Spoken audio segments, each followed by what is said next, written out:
This is a KTN News Desk. A very good afternoon to you. Thank you very much for joining us on this 22nd day of February 2018. My name is Akisa Wandera, and in the next 2 hours, we will be taking a look at stories that are making headlines in the country and beyond. Our reporters are stationed in various parts of the country to bring us updates on what's happening. Among the top stories we are following up for you at this hour is the vetting process for principal secretaries as well as ambassadors in Parliament buildings. We'll be getting that update shortly on those who have been vetted so far and some of the questions that are being floated to them.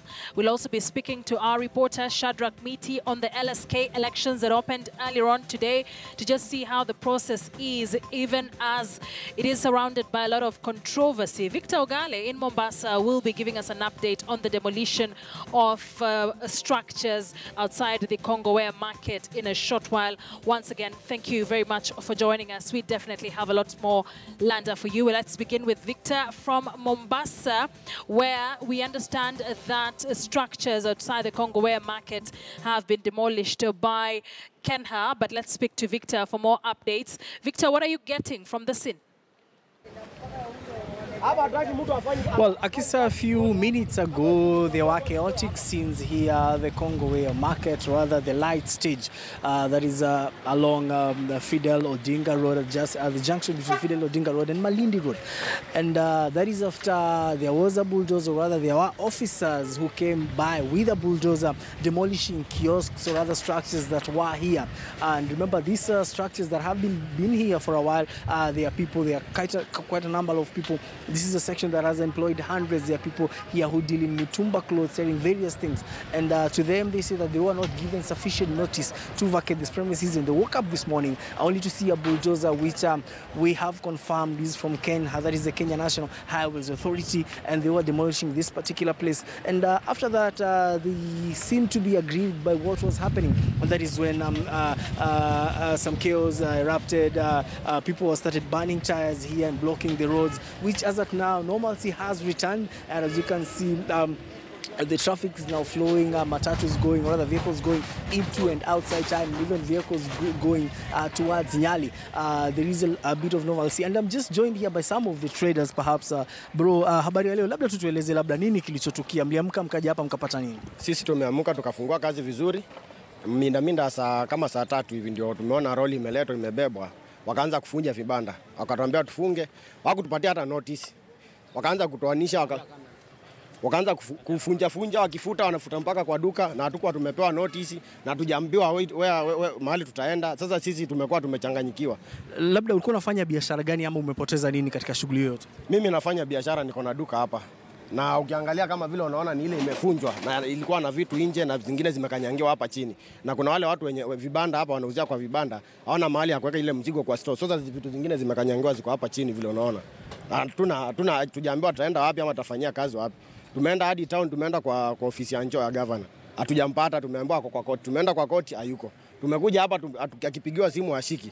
Hakuna mtu umeona wa kutusaidia. MP, MCA hakuna mtu mpaka sasa amekuja.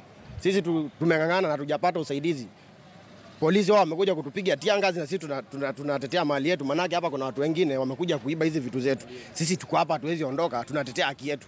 Na tumbanduki tuko hapa mpaka wacha nizungumze na mwingine. Bro njoo hapa, nakumbuka nilipokuja hapa Okay, naona umeleta. Bro, just tell us labda ni nini kilichotukia, maybe kama kuna mali ambayo umepoteza, just elaborate kidogo.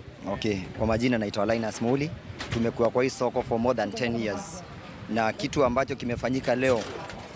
kimefanyika kwa siku ya leo kimetustajabisha sana, kwa sababu jambo kama hili sisi wenyewe kama wafanyabiashara hatukulielewa kamwe. Hapa kuna kamati ya soko, hatukuambiwa. Jana kumekuwa na suspicion kwamba hawa watu wangekuja wavunje siku kama ya jana, but we are not sure. So some of us even slept around. So siku ya leo tumeenda kwa area governor, tumedemand kumuona, tukaambiwa hayuko.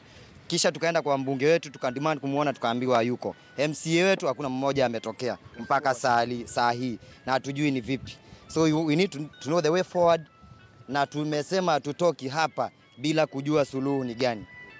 Manake tunataka chakula na watoto wanataka chakula. Well, Akisa, those are just the sentiments of the traders who work here, the people who work here. As I've told you, this particular point has employed hundreds and hundreds of people who depend for all the daily bread. They have to come here every morning selling different wares, from fruits, from clothes, shoes, to all sorts of things. Akisa? For us there in Mombasa, the Congo market where that demolition happened a few minutes ago, we continue to keep an eye on that story. Now, lawyers are today electing new LSK officials in a poll clouded by NASA-Jubilee rivalry as politicians seek to influence the powerful body. The LSK president's seat has attracted two candidates. Kisumu-based lawyer and former East Africa Law Society chairman James Mwamu will face off with Alan Gishuhi. Lawyers Harriet Chigai and Joy Brenda Masinde will square it out for the vice president's slot. The LSK has designated 28 court buildings across the country as polling centers, and electors can vote from any of the centers regardless of where they are based. Our reporter Shadrach Miti has been following up on this from the city here in Nairobi. He now joins us live with an update. Shadrach, a very good afternoon to you. A lot of controversy surrounds this particular election this time round for the LSK. How has the process been since the ballot opened in the morning? Well, Akisa, we are here at the Milimani Law Courts, which forms one of the 28 stations across the country that will be serving as polling centers for the LSK elections that have been going on since 8:30 in the morning, when most of the stations were opened, ready for the exercise. And so for the few hours we've been here, the exercise has been going on well. Lawyers coming in one by one. At some point, we had so many of them. But right here in this stream, for instance, there's very little going on because the people concerned have just broken out for lunch, and they'll be back in the next few minutes. But so far I can say at the moment, not so much is going on.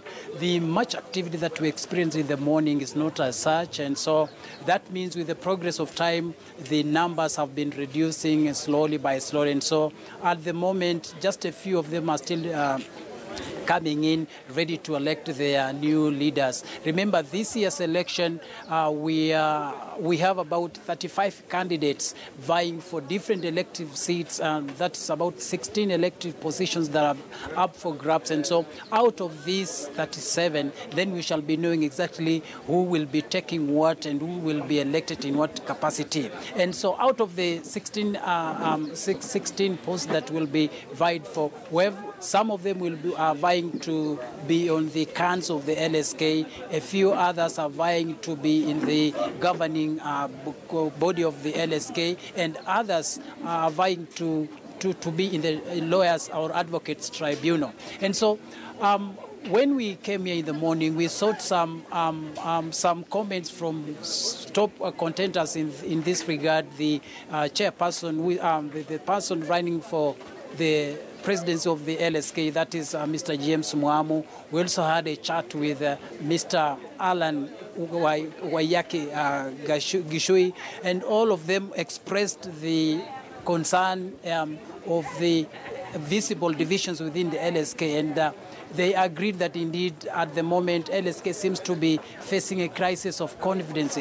Remember, at the moment when these elections are taking place, Akisa, there seems to be a complete division within LSK, division that is centered on either political or ethnic lines. And so that seemed to have acted negatively on the standing of the LSK. And so one of the key issues the leaders pledged to do once they are elected in the office is to ensure that the cracks that have been emerging, especially during this tenure, is well and clearly dealt with, so that at least LSK can regain its authority as it used to have some times back. And so we wait to see for that. But remember, another thing that we know was there, but now we talked to Nelson Harvey, one of the key contenders that had intended to run for the presidency of the LSK, but was barred owing to that controversial clause in the LSK Act that demands that for anyone to vie for the president must have practiced for 15 years. Remember, anyone running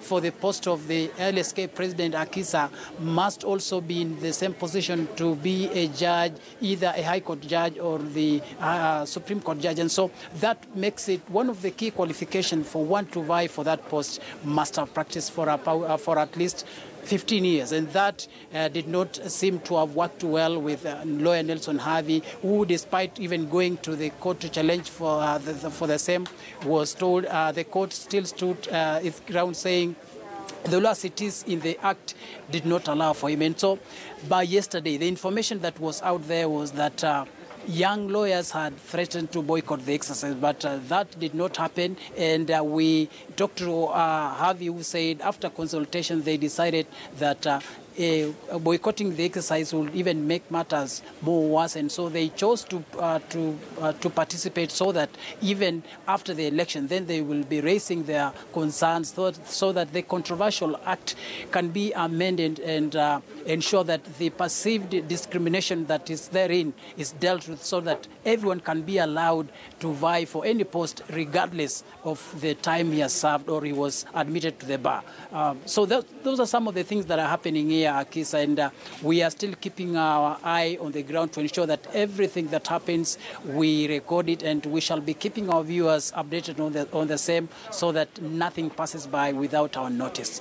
Back to you, Akisa. Definitely. Shadrach Miti for us there at the Milimani Law Courts, one of the polling stations for the LSK elections. When we get back from a break, we'll be speaking to Elvis Koskei in Eldoret and George Maringa from Meru to just see how the process is